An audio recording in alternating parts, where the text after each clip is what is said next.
Eu comecei a pregar sobre os cânticos de Natal. De manhã, tentamos expor com fidelidade o texto das Escrituras e, para a glória de Deus, o povo de Deus foi edificado com a pregação da Bíblia. E agora nós vamos ler, a partir do versículo de número 67. O primeiro cântico do Natal foi o cântico de Maria, o Magnificat. O segundo cântico do Natal é o cântico de Zacarias, o Benedictus.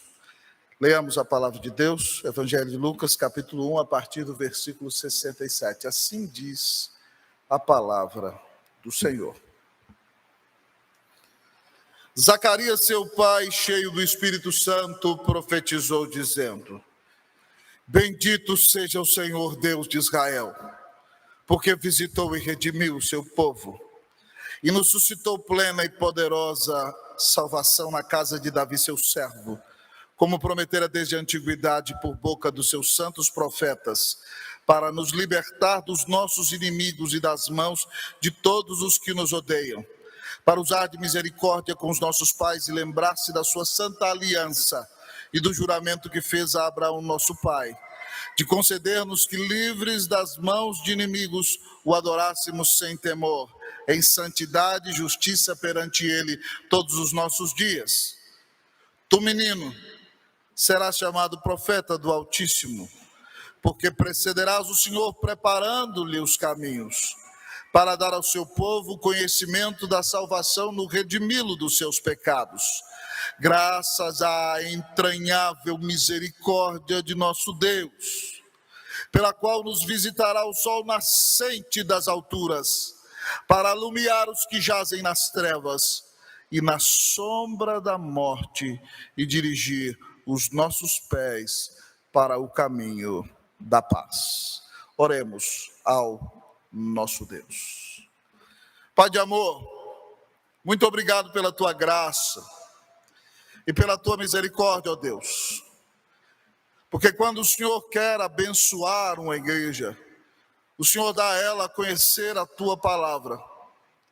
O Senhor levanta homens falhos e pecadores, redimidos pela graça, que abrem o texto com fidelidade e não anunciam palavra de homem, anunciam a palavra de Deus.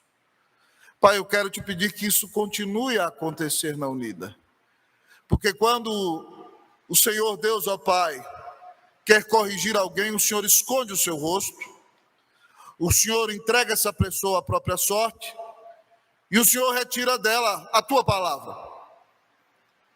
Mas quando o Senhor quer abençoar alguém, o Senhor resplandece o teu rosto, o Senhor converte o coração dessa pessoa, e o Senhor deixa que essa pessoa navegue no oceano, no mar da tua palavra.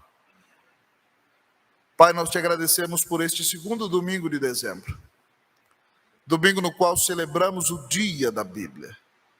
Te agradecemos porque temos a palavra de Deus em nosso idioma, com inúmeras versões, com muitas Bíblias de estudo.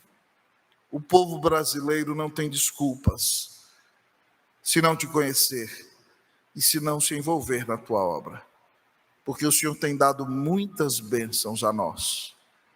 Pai, que a tua palavra não fique meramente na estante de nossas casas, guardada em nossas gavetas, ou aberta em cima da mesa no Salmo 91. Mas que ela entre na mente, no coração, na alma, no âmago, na base de cada família, no trabalho de cada um de nós, para que, dominados pelo Senhor e pela palavra, nós sejamos uma bênção grandiosa em tuas mãos.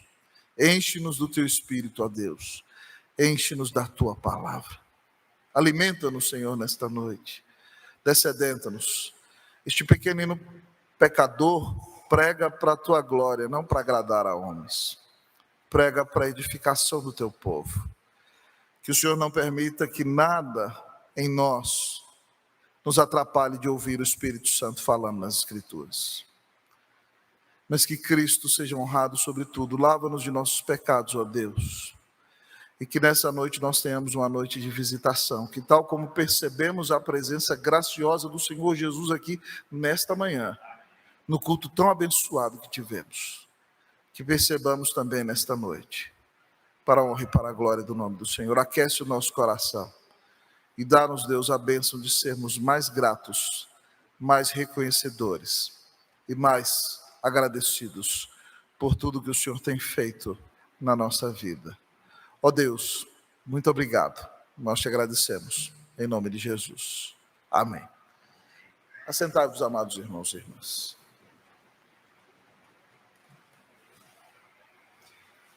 Deixe-me colocar o celular no modo avião aqui, porque alguém me mandou mensagem na hora do culto, na hora do sermão.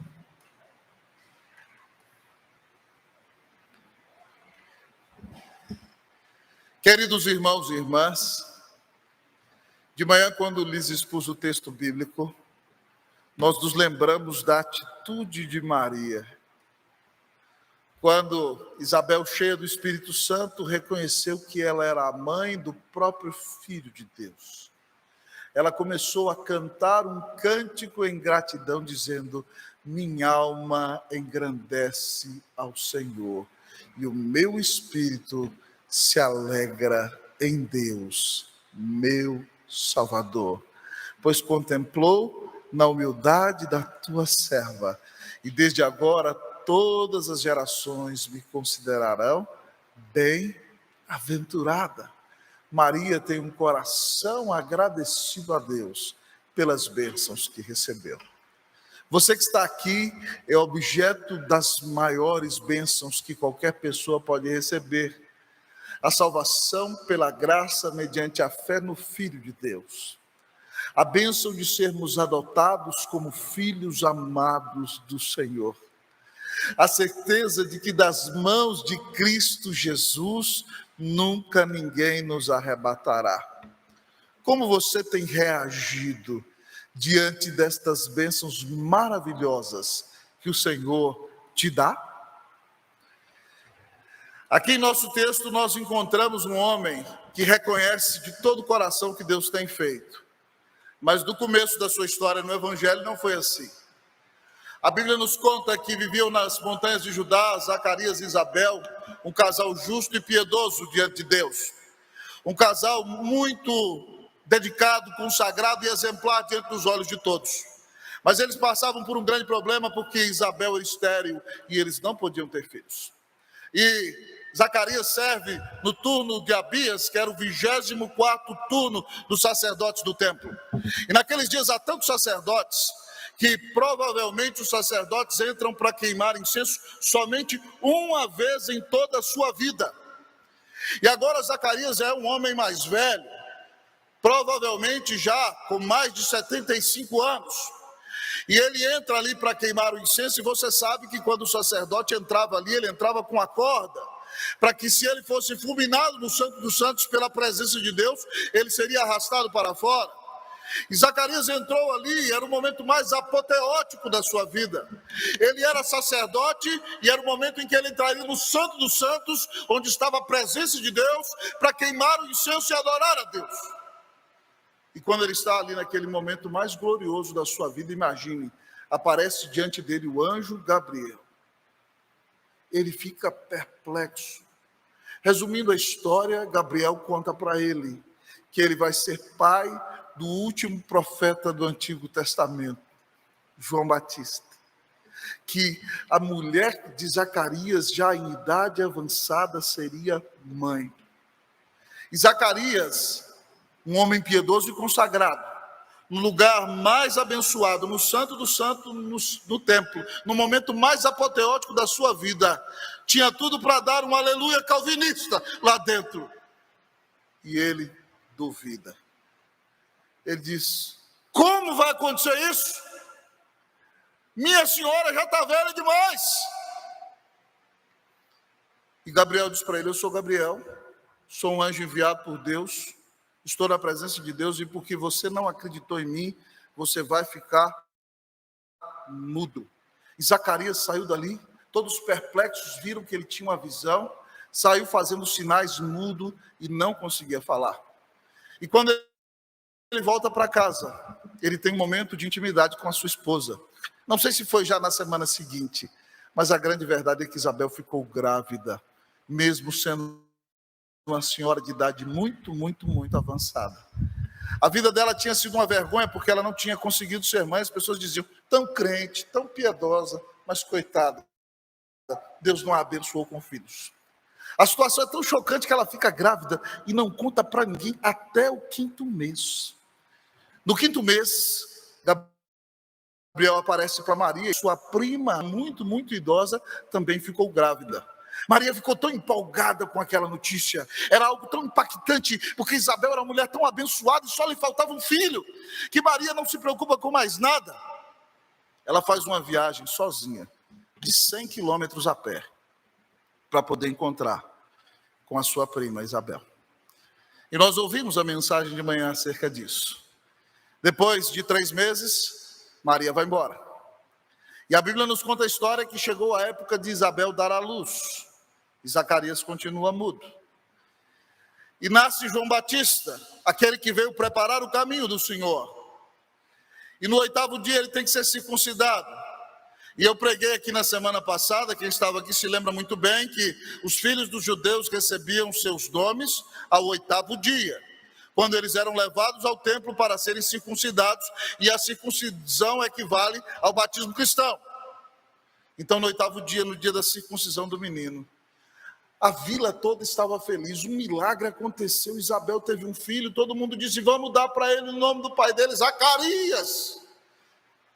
Isabel falou assim, não, o nome dele é João. E aí todo mundo, de jeito nenhum, o pai dele não teve menino nenhum, tem que chamar Zacarias. E viraram para Zacarias, como é que você quer que o menino chame? Zacarias pediu uma tabuinha e escreveu, o nome dele é João. E na hora que Zacarias escreveu isso, a língua dele destravou. E ele começou a louvar a Deus e exaltar a Deus. E a multidão ficou tão perplexa, que diz o texto, versículo 65, que sucedeu que todos os seus vizinhos ficaram possuídos de temor. E por toda a região montanhosa da Judéia foram divulgadas estas coisas. Todos os que ouviram guardavam-nas do coração, dizendo, que virá, pois, a ser este menino? E a mão do Senhor estava sobre ele. Um milagre aconteceu. O mudo voltou a falar quando João Batista foi circuncidado. E aqui então, aquele momento em que ele louva e canta ao Senhor, Zacarias canta esse cântico que lemos, cujo nome é Benedictus. E esse cântico mostra sobre todas as coisas que nós devemos reconhecer a mão de Deus em todos os nossos caminhos. E é por isso que o texto nos apresenta aqui a bênção do reconhecimento. A bênção do reconhecimento. Você reconhece a mão de Deus em todos os seus caminhos? Você reconhece que chegou até aqui porque o Senhor tem sustentado você e tem te abençoado? Você reconhece que se você tem vida, saúde, família, dons, talentos, emprego, habilidades, tudo que você tem porque recebeu das mãos do Senhor? Zacarias aqui, amados irmãos, nos ensina que reconhecer quem Deus é e tudo que Ele faz é uma das maiores bênçãos que nós podemos ter na vida. E é por isso que o texto nos apresenta aqui então a bênção do reconhecimento. E ao olhar para a palavra de Deus, em primeiro lugar, ao nos apresentar a bênção do reconhecimento, o imperativo do texto é: reconheça a fidelidade. Reconheça a fidelidade. O texto nos apresenta a bênção do reconhecimento. E em primeiro lugar, ele nos diz: reconheça a fidelidade. Vamos ler do versículo 67 ao 75 responsivamente. Assim diz a palavra do Senhor. Vamos lá? Zacarias, seu pai, cheio do Espírito Santo, profetizou dizendo: vocês...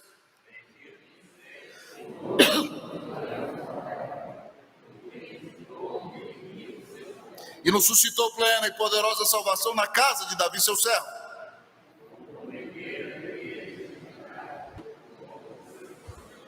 Para nos libertar dos nossos inimigos e das mãos de todos os que nos odeiam.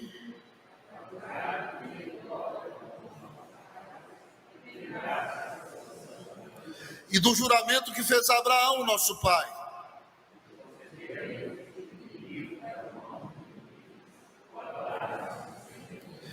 todos em santidade e justiça perante Ele todos os nossos dias.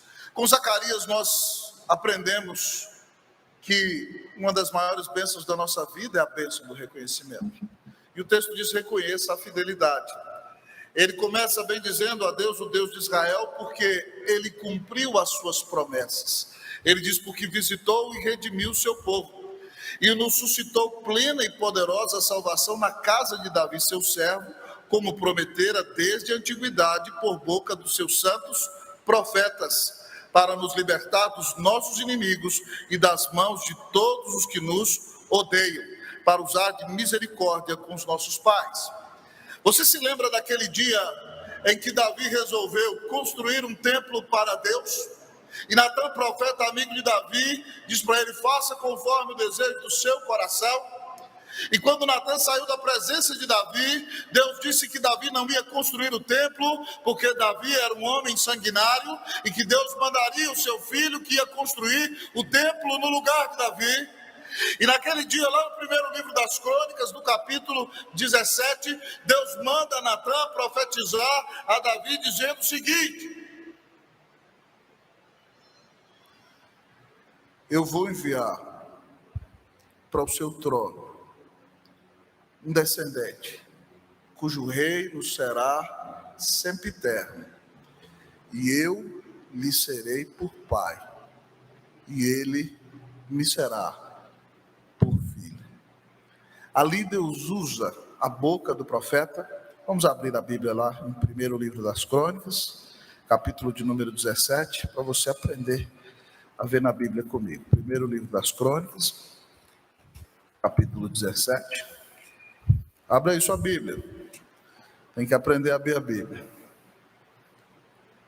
O Senhor usa aqui o profeta para dizer a Davi o seguinte. Vamos lá. Versículo 12. Este me edificará casa e eu estabelecerei o seu trono para sempre. Eu lhe serei por pai e ele me será por filho. A minha misericórdia não apartarei dele, como a retirei daquele que foi antes de ti, mas o confirmarei na minha casa e no meu reino para sempre, e o seu trono será estabelecido para sempre. Essa é a primeira promessa a qual Zacarias se refere, enquanto agradece ao Senhor. Ele diz aqui que Deus prometeu, suscitou plena e poderosa salvação na casa de Davi, como ele prometeu desde a antiguidade, 1000 anos antes de Jesus nascer, por boca dos seus santos profetas. E qual era a promessa? Para nos libertar dos nossos inimigos, das mãos de todos os que nos odeiam, para nos usar de misericórdia com nossos pais e lembrar de sua santa aliança. Zacarias reconhece que Deus é fiel. O que ele prometeu a Davi, ele cumpre. Mas mais uma vez é impressionante que o texto volta para aqueles que são os cabeças do pacto. Davi é rei, Jesus Cristo é filho de Davi, ele é o rei dos reis. Mas você se lembra, o patriarca a quem Deus chamou 1000 anos antes de Davi vir ao mundo foi Abraão. É por isso que Mateus começa lá no seu evangelho dizendo: genealogia de Jesus Cristo, filho de Davi, filho de Abraão. E aí o versículo de número 72 vai dizer: para usar de misericórdia com nossos pais e lembrar-se de sua santa aliança e do juramento que fez a Abraão nosso pai, de conceder-nos que, livres das mãos de inimigos, o adorássemos sem temor, em santidade e justiça perante eles todos os nossos dias. Deus prometeu a Abraão, 2000 anos antes de Jesus vir ao mundo, que abençoaria todas as famílias da terra através da família de Abraão. E no livro de Gênesis, Deus conta a Abraão que os descendentes de Abraão seriam escravos no Egito e depois seriam libertos e adorariam ao Senhor naquela terra. E aqui esse texto bíblico está reconhecendo o cumprimento também daquela palavra que Deus deu a Abraão. Todas as promessas que Deus falou a Abraão a respeito de Jesus são verdade. Jesus veio para confirmar a aliança, o pacto, a fidelidade de Deus, para libertar o povo de Deus das mãos dos seus inimigos, para que o povo de Deus o adore sem temor, em santidade e justiça perante Ele, todos os dias. A bênção do reconhecimento nos leva a reconhecer a fidelidade. Um dos versículos que eu mais gosto do Antigo Testamento está lá em Josué 21:45. Depois que o povo entra na terra, Josué conquista a terra, o texto diz assim: nenhuma das boas palavras que o Senhor falou ao seu servo Moisés ou ao seu povo falhou. Nenhuma palavra falhou, nenhuma promessa falhou. O texto diz assim no final do versículo: tudo se cumpriu. Deus é fiel. Deus cumpre as suas promessas. Deus cumpre a sua palavra. Você pode confiar no Senhor. E esse tempo do Natal é um tempo para reconhecer a fidelidade do Senhor. Deus prometeu que mandaria o Messias e Ele mandou. Deus prometeu que o Messias morreria por nós e Ele morreu. Deus prometeu que Jesus ressuscitaria e Ele ressuscitou. Deus prometeu que mandaria o Espírito Santo e Ele mandou. Deus prometeu que estaria conosco todos os dias, até a consumação dos séculos do cumprimento da missão, e Ele está. O Senhor prometeu que todas as coisas cooperariam para o bem daqueles que amam a Deus, daqueles que são chamados segundo o seu propósito, e nós temos visto que até os momentos mais difíceis da nossa vida cooperam para o nosso bem e nos aproximam do Senhor. Deus prometeu que a vontade dele para nós seria boa, perfeita e agradável, e nós temos visto, amados irmãos e irmãs, que tudo que tem acontecido em nossa vida é exatamente o melhor que poderia acontecer, porque o Senhor conduz os nossos passos, abençoa a nossa vida, nos salva pela sua promessa, pela sua graça, nunca nos abandona, sempre cuida de nós. Reconheça a fidelidade de Deus, reconheça que Deus é fiel. O primeiro hino que eu aprendi, irmãos, eu me lembro, a minha vovó me deu meu hinário com 6 anos de idade, com 7 ela me deu a Bíblia. Mas meu avô muito presbiteriano, né? Tem que cantar os hinos, esse negócio de cântico é coisa muito moderna. O negócio é os hinos. Meu avô não gostava dos cânticos de Deus. E eu aprendi a cantar aquele hino que diz: Tu és fiel, Senhor. Vamos lá? Ó Pai celeste, teus filhos sabem que não falharás, nunca mudaste, tu nunca faltaste, tal como eras tu sempre. Cante com a alma o coro. Tu és fiel, Senhor, Tu és fiel, Senhor, dia após dia, com bênção sem fim.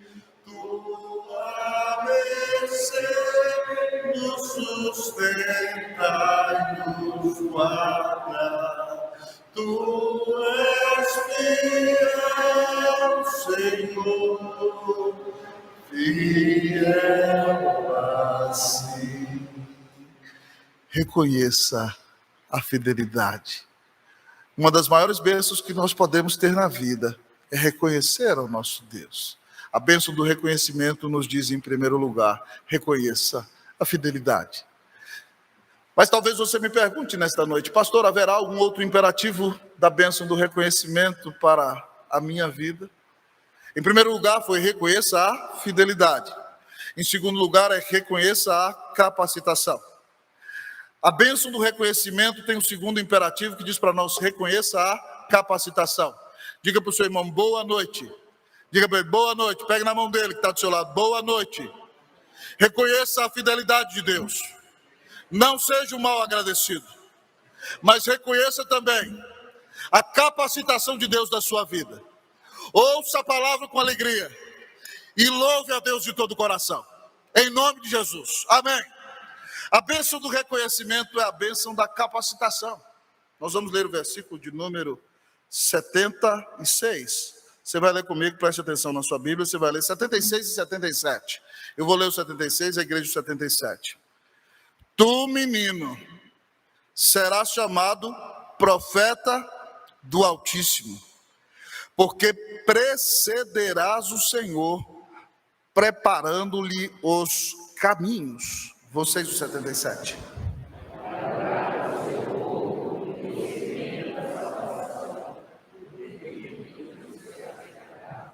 Louvado seja Deus. Esse menino que nasceu na casa de Zacarias não é qualquer menino. Ele é considerado o maior profeta do Antigo Testamento, porque ele é aquele que veio preparar o caminho do Senhor. O profeta Isaías falou a respeito deste menino, em Isaías 43, dizendo: voz do que clama no deserto, preparai o caminho do Senhor, endireitai as suas veredas.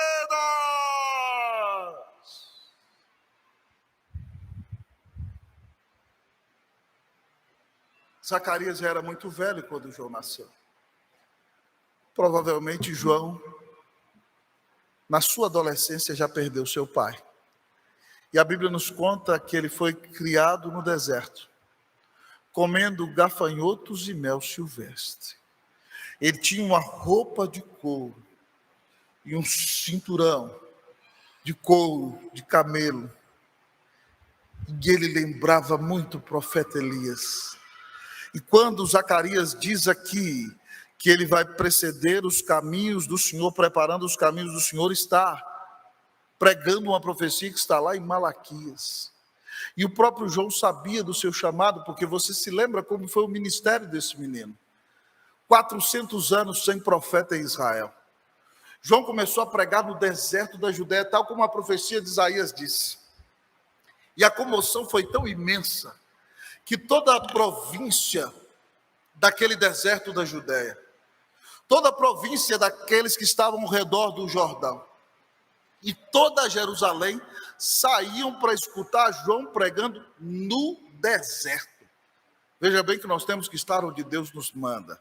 E quando nós estamos onde Deus nos manda, se Ele quer que o mundo inteiro nos escute, o mundo inteiro vai ir atrás de nós nos escutar. E João começou a pregar batismo de arrependimento e houve um grande avivamento, uma grande comoção. E os religiosos agora estão pensando, será que ele é o Cristo? E mandaram perguntar para ele, quem você é? Está lá em João capítulo 1, ele fala assim, eu não sou o Cristo. Então quem você é? Por que você está batizando? E ele disse, eu sou a voz do que clama no deserto, preparai o caminho do Senhor, endireitai as suas veredas. E quando João vai batizar Jesus, o Espírito Santo falou para ele que aquele em quem ele visse o Espírito vir com forma corpórea de pomba, esse era o Messias, o Filho de Deus. E João batiza Jesus, o Espírito Santo vem em forma corpórea de pomba. E o pai disse, este é o meu Filho amado, no qual eu tenho todo o meu prazer. A partir daí João começou a pregar e apontar para Jesus, dizendo, eis o Cordeiro de Deus que tira o pecado do mundo. Na casa de Zacarias aconteceu um milagre. Um grande profeta se levantou ali. E o texto diz no versículo 77 que ele preparou o caminho do Senhor para dar ao seu povo conhecimento da salvação no redimi-lo dos seus pecados. A mensagem de João está lá em Mateus 3, era a seguinte, arrependei-vos porque o reino dos céus está próximo. Arrependei-vos porque o rei está chegando. E quando tentaram fazer ciúmes em João Batista, dizendo que agora Jesus e seus apóstolos batizam mais gente do que ele diz assim, o homem não pode receber coisa alguma se do céu não lhe for dada. Eu já vos disse que eu não sou o Cristo, mas eu fui enviado como seu precursor. João sabia que a missão dele era jogar o tapete vermelho para que o rei entrasse. Ele sabia que a missão dele era tocar a trombeta. Para que o rei entrasse glorioso. E ninguém pode fazer um invejoso, porque ele sabe o seu lugar. E o lugar dele é desaparecer, agora que o rei está aparecendo. Ele diz, convém que Cristo cresça e que eu diminua. João foi capacitado por Deus para ser o profeta do Messias. Louvado seja Deus, amados irmãos e irmãs, porque Deus, para a sua própria glória, resolve usar as coisas loucas deste mundo para envergonhar as sábias. E quando a igreja está morrendo e passando por períodos de dificuldade, se você já leu sobre a história da igreja, desafio você a fazê-lo. Em todos os momentos em que a igreja de Cristo padece de dificuldade, Deus levanta dois tipos de pessoas. Deus levanta aqueles que sofrem e veem a angústia da igreja e começam a orar para que a circunstância seja alterada. Deus usa a oração do seu povo para mudar as coisas. E depois Deus levanta pregadores impactados pelo poder do Espírito Santo, que pregam com fidelidade a palavra de Deus e chamam a igreja de volta para o Senhor. Todas as vezes na história da igreja em que houve revitalização e reavivamento, isso aconteceu porque Deus capacita homens falhos, limitados, mas dependentes do poder do Espírito Santo para pregar a sua palavra. Para mim, um dos textos que mais exemplifica isso, talvez com o Salmo 126, no Antigo Testamento é o texto mais precioso do meu chamado no meu ministério, que é Ezequiel capítulo 37. O povo foi levado cativo para o exílio na Babilônia. E eles agora estão dizendo: Deus se esqueceu de nós. Os nossos ossos se secaram, pereceu a nossa esperança, o Senhor nos abandonou. Deus coloca Ezequiel no meio de um vale de ossos secos e faz, na sua visão, que ele ande no meio daquele vale e pergunta para ele: filho do homem, acaso poderão reviver estes ossos? E ele diz: Senhor Deus, tu sabes. E ao responder tu sabes, ele usa o verbo yadá, dizendo: Senhor, se o Senhor coloca o seu coração nesses ossos, eles podem ressuscitar. Então Deus disse: profetiza a esses ossos e diz-lhes: ossos secos, ouvi a palavra do Senhor. Eis que farei entrar o Espírito em vós e vivereis. Farei crescer carne sobre vós, farei crescer tendões sobre vós, farei crescer pele sobre vós, porém em vós o meu Espírito e vivereis, e sereis um exército numeroso e extremo. Ele diz: profetizei como ele me ordenara. E de repente eu ouvi um barulho de ossos que batiam contra ossos. E de repente cresceram sobre eles os tendões, cresceram as carnes, cresceram as peles, e uma grande ressurreição começou. Mas eles ainda não ressuscitaram. Então ele disse que o Senhor diz a ele: profetiza ao Espírito, profetiza ao Filho do Homem, vem dos quatro ventos ao Espírito e assopra sobre estes mortos para que vivam. Profetizei como ele me ordenara, e o Espírito entrou neles e se puseram em pé e se tornaram um exército poderoso, glorioso. O vale da morte se tornou o vale da vida, o vale da destruição se tornou o vale da restauração, o vale da maldição se transformou no vale da bênção, quando o Espírito Santo usou Ezequiel para pregar a palavra e ressuscitou mortos para a honra e para a glória do nome de Jesus. Nós temos que reconhecer, amados irmãos, que se nós hoje estamos fazendo a obra de Deus, é porque Deus nos capacita. É por isso que Paulo diz: quem é que te faz sobressair? Que tens tu que não tenhas recebido? E se o recebeste, por que te vanglorias como se não tiveras recebido? Por que a Giovana canta tão bonita aqui? Ela ensaia, ela canta nos corredores do prédio, impacta os vizinhos. Mas se o Senhor não tivesse dado a ela o talento, já era. Por que o pastor Silas senta ali naquele piano e tocou um dos maiores clássicos da música cristã no pós-lúdio dessa manhã, na história da igreja? Você vai perguntar para ele, ele vai falar: eu ralei muito.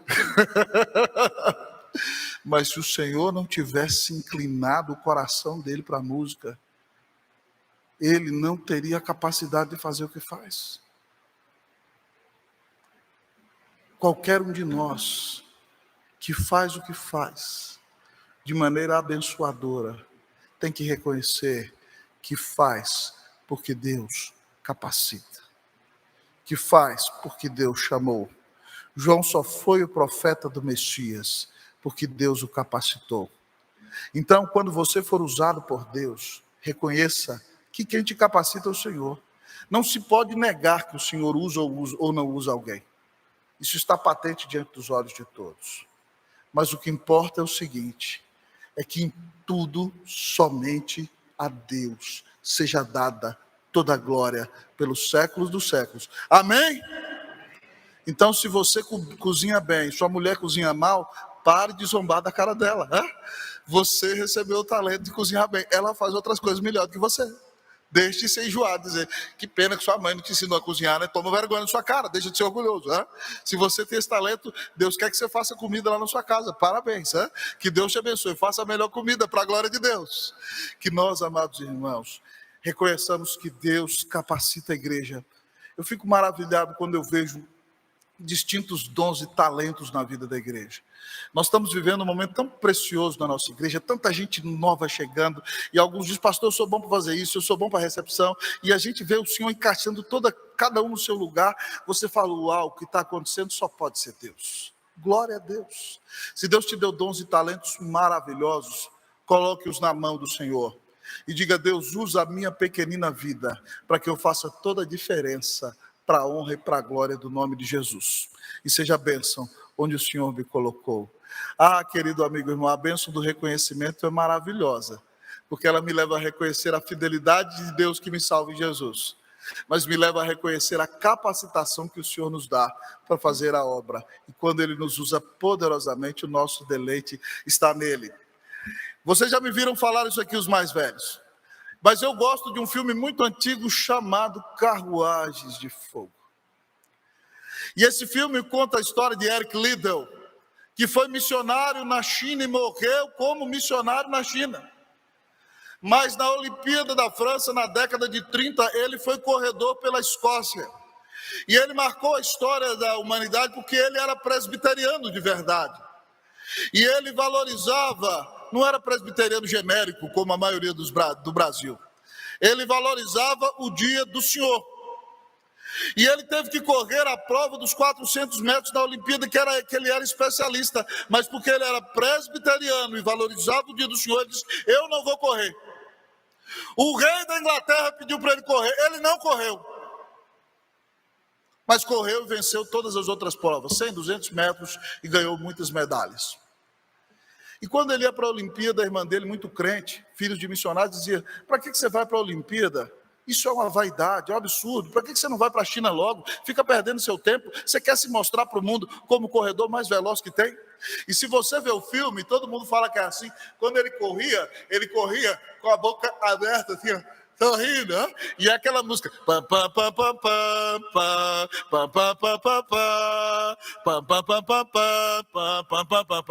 E ele vai correndo assim com a boca aberta, assim, parece um louco assim, correndo. E ele disse para a irmã dele o seguinte: eu vou ser missionário, eu vou cumprir o meu chamado, mas Deus me fez veloz.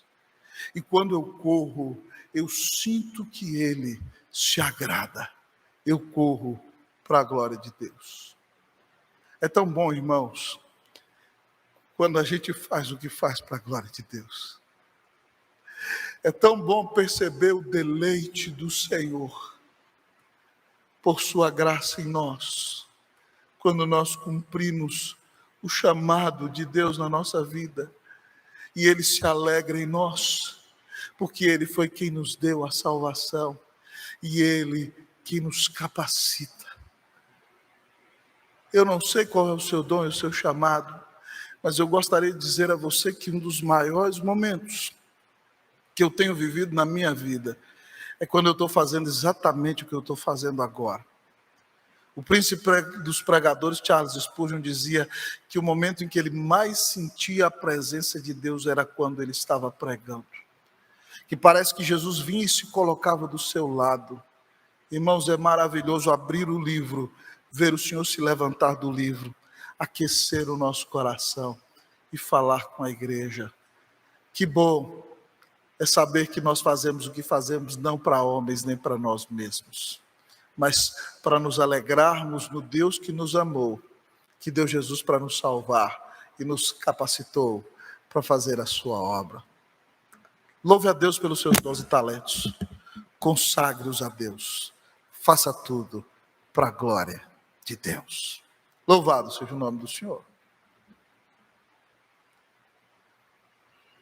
Uma das maiores bênçãos que nós podemos experimentar na vida é reconhecer o nosso Deus. O texto nos apresenta a bênção do reconhecimento. E talvez você esteja como Hamlet, ser ou não ser, eis a questão. Querido pastor, que imperativo a bênção do reconhecimento traz para a minha vida.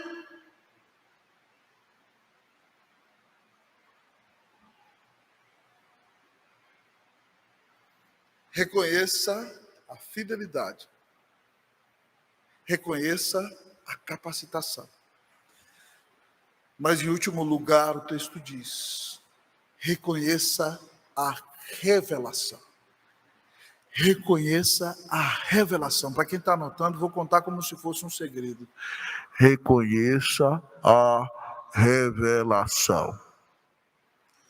Versículo de número 78 e 79. Esses versículos são tão lindos que nós vamos ter que ler juntos. Meu Deus, que versículos maravilhosos. Que coisa linda. Vamos ler esse texto da palavra de Deus? Vamos lá? Graças, 78 e 79, todos juntos, 1, 2, 3, vamos lá, leia com empolgação. Você está lendo para a glória de Deus, vamos lá, 1, 2, 3. Graças à entranhável misericórdia de nosso Deus, pela qual nos visitará o sol nascente das alturas, para alumiar os que jazem nas trevas, e na sombra da morte dirigir os nossos pés pelo caminho da paz. Irmãos, a imaginação é uma bênção, é um presente de Deus. Vamos imaginar como Zacarias. Se o Deus eterno, na segunda pessoa da Trindade, resolveu circunscrever-se à limitação de um corpo humano sem pecado, imagine então que o sol, que é infinitamente maior do que a terra, foi reduzido. E o sol vai sendo reduzido, e de repente o sol, ainda que reduzido, continua com o poder do seu calor e o seu brilho glorioso. E de repente o sol desce para a terra. E quando ele vai descendo, ele vai derretendo tudo que é impureza. E a sua luz vem poderosa, iluminando e acabando com todas as trevas. Imagine se Deus preservasse a sua vida e te permitisse observar a visitação do sol na terra. Não seria algo, no mínimo, espetacular?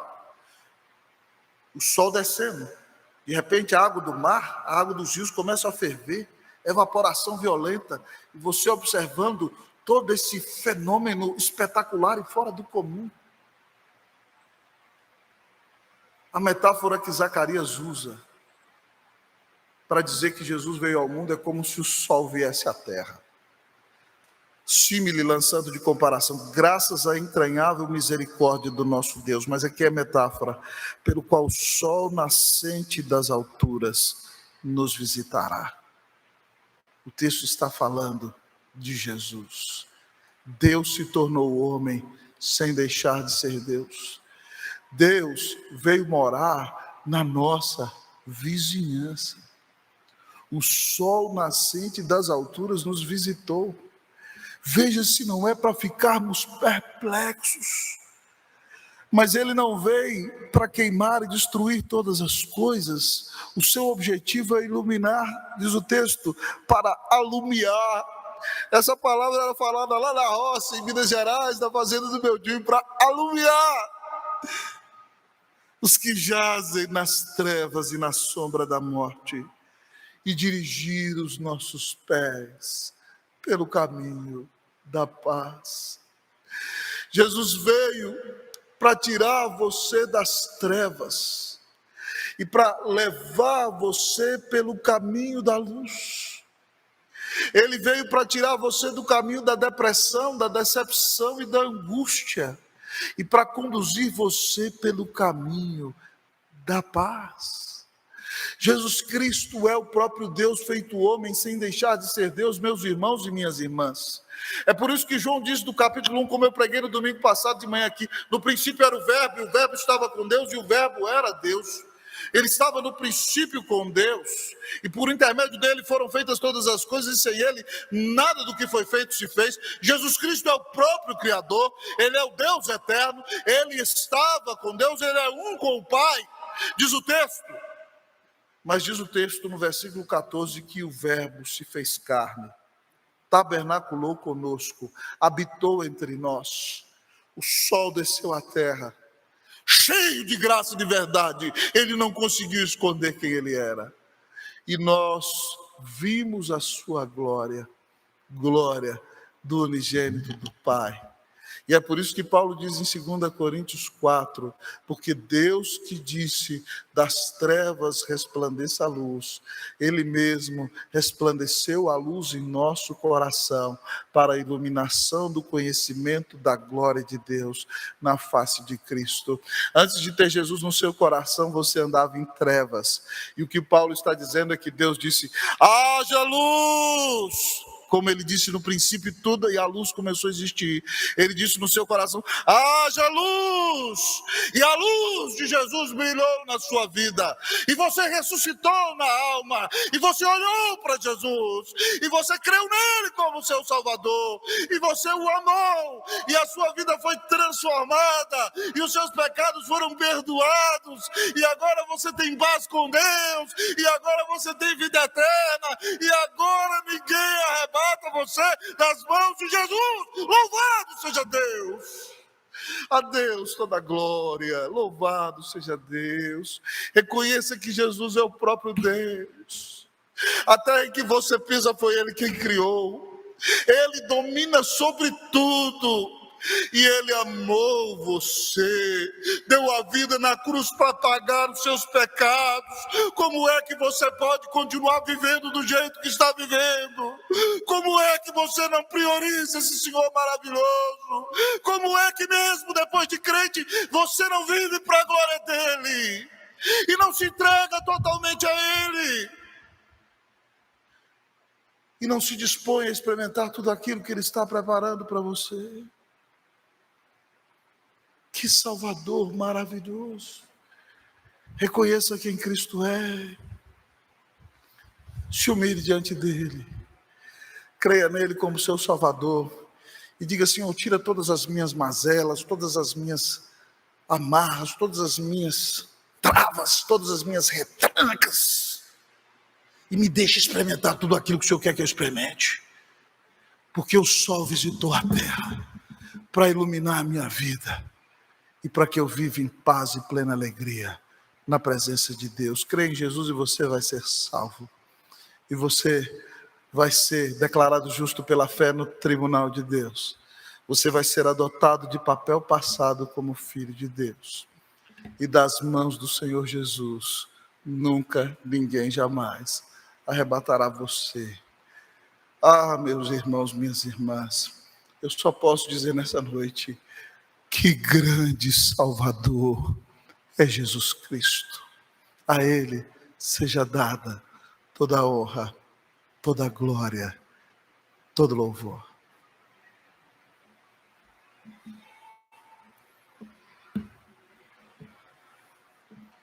Como é que está a sua vida, meu irmão?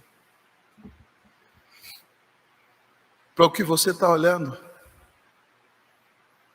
É claro que você tem problemas, nós não podemos negá-los.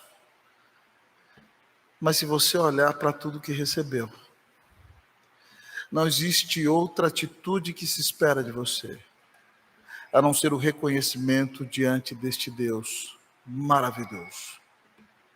Neste Natal, Deus requer que você reconheça a fidelidade de Deus. Ele cumpriu todas as promessas em Jesus. Ele vai cumprir todas as promessas que fez a você. Nesse Natal, Deus quer que você reconheça que Ele te capacita. E que tudo aquilo que você vier a fazer é pela ação dEle na sua vida. Nesse Natal, Deus quer que você reconheça que Jesus é o clímax da revelação de Deus. E que se você crê nele, está com Ele, e tem um relacionamento vivo e pessoal com Ele, você não vai ser uma pessoa amargurada, amargada. Você vai ser uma pessoa feliz. porque você foi perdoado, você foi iluminado, você foi tirado das trevas para a luz. Você tem em seu coração a paz de Jesus. Hoje o Senhor quer te dar a bênção de experimentar uma das maiores de todas as bênçãos, que é a bênção do reconhecimento. O que fazer? Reconheça a fidelidade, reconheça a capacitação, reconheça a revelação. Que Deus te dê um coração extremamente agradecido. Em nome de Jesus. Amém.